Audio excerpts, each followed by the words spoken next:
Мен 5 убак намаз окуганыма 3 ай болуп калды. Намаз окуганда бир эле уу менен жазасыз. Ырахат ала албай, дааратымды толук болбой калгандай жана намазым кабыл болбогондой сезилет. Эмне кылсам болот, жаман күмөндөр жоголот дейт.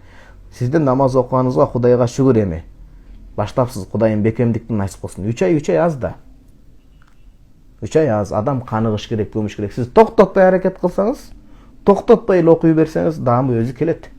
Даамы келет кадимкидей. Египетте Гавафа деп коет, Жавафа деген бир өсүмдүк бар.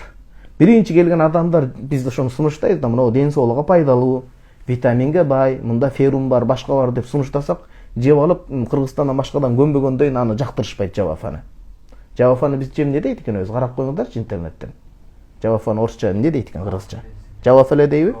Жавафа, Гавафа. Айтор канткен күндө деле сырттан келген адам Египет ушу Жавафасын жей албайт. Бирок кийин бир топ убакыт өтүп, бир жарым жылдай, бир жылдай жүрүп калгандан жанагы даамы ошону эле жеп калгысы келет.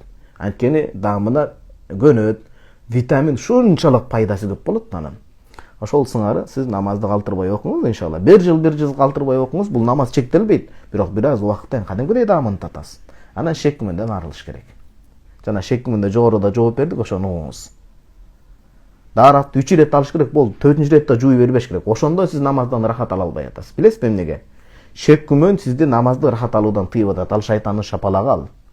Кулак салбаңыз, бекем эрктүү болуңуз, болду. Тобокел кылып окуңуз.